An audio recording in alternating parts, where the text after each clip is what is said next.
Franklin Ask here with TMC. We're here at Cloud Expo in New York. I'm talking with Gary Ballabio from Akamai. Gary, thanks for joining me. Oh, thank you, Eric. So happy to be here with you. So a lot of exciting things happening. Increased cloud adoption is probably the biggest thing, most frequent thing that I'm hearing this week. What are you seeing? Absolutely. I mean, a lot of our customers are essentially embracing, the power of the cloud. They're seeing also the benefits of the cloud, and the good news for us is that they're also looking at us. They're looking at ways that we can integrate with those cloud services that they're adopting. Because they realize that while cloud services are, they're very well, very well done from a structural standpoint, but they're not as distributed as their end users are, right? And that whole internet thing in the middle, right, proposes, some challenges sometimes, and they know that Akamai can solve those challenges. So, they're looking to us to really solve those problems, really help them, scale out on a global, from a global sense, reach out to their global end users. So does that mean you've gotten into the infrastructure game? No, so we're not so much in the infrastructure game. We're still running the same globally distributed platform that we've been running since inception. It's a little bit bigger as compared to when we first started the company.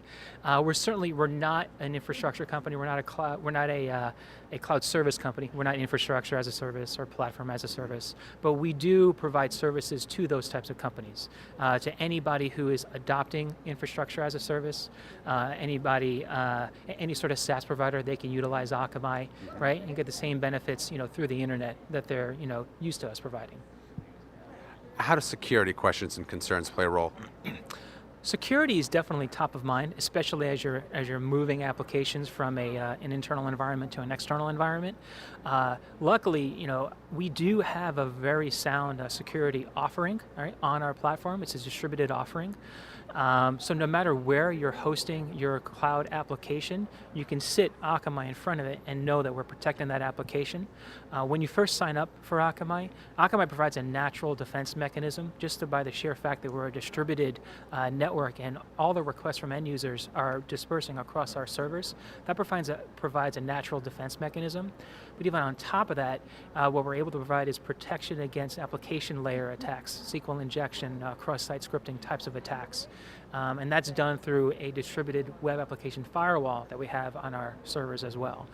So you can configure that, and then no matter where your applications are running, we can provide that protection and also be able to provide protection against DDoS attacks.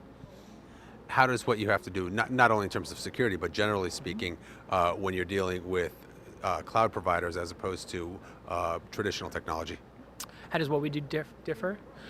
So what's really interesting is that a lot of the challenges that you run into on the public internet, right? They're the same whether you're a cloud provider, whether you're hosting something in your own data center yourself, right? So the challenges themselves, are definitely different. We provide some new services, especially in the way of balancing traffic across different cloud environments. So as people are employing these strategies, they're looking at ways that they can not just be running off of one cloud environment, they're looking at multiple cloud environments, right? So we have new offerings, around that, being able to weight traffic across those different environments. So there's aspects of our platform that have evolved as our customers have embraced, these technologies, right? But the core part of it really hasn't changed. Is it easier to provide a consistently high level of user experience through the cloud? So I would say from a user experience standpoint, there's definitely a lot of factors to keep in mind. Certainly, if you have a global end user base, right, it definitely gets harder and harder to have the same consistent experience as those end users get more dispersed, especially if they're going into, if they're essentially trying to work with a centralized environment. That's one way where Akamai can help. The second aspect is really the types of devices that users are coming in from. There's obviously, with the proliferation of mobile devices, BYOD, a lot of employees are bringing all sorts of devices into work, and those devices have all sorts of different characteristics, different types of capabilities, different things that they can support. At the same time, those browsers have different software on them.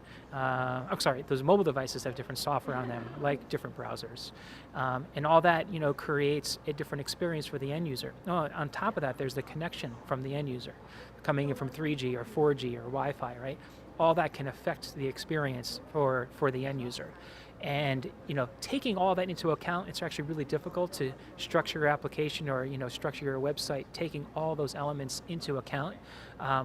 What we're able to do is automate that and be able to detect the type of connection, detect the type of device and the characteristics, and optimize the content for that device on our platform in an automated fashion for our customers. So it allows them to give a good experience to their end users, while also saving a lot of time, a lot of development time, right, by actually creating that sort of content. Excellent, Gary. Thank you so much for joining us today. Eric Linask here at Cloud Expo. Follow all of our Cloud Expo coverage in the TMC Video Newsroom.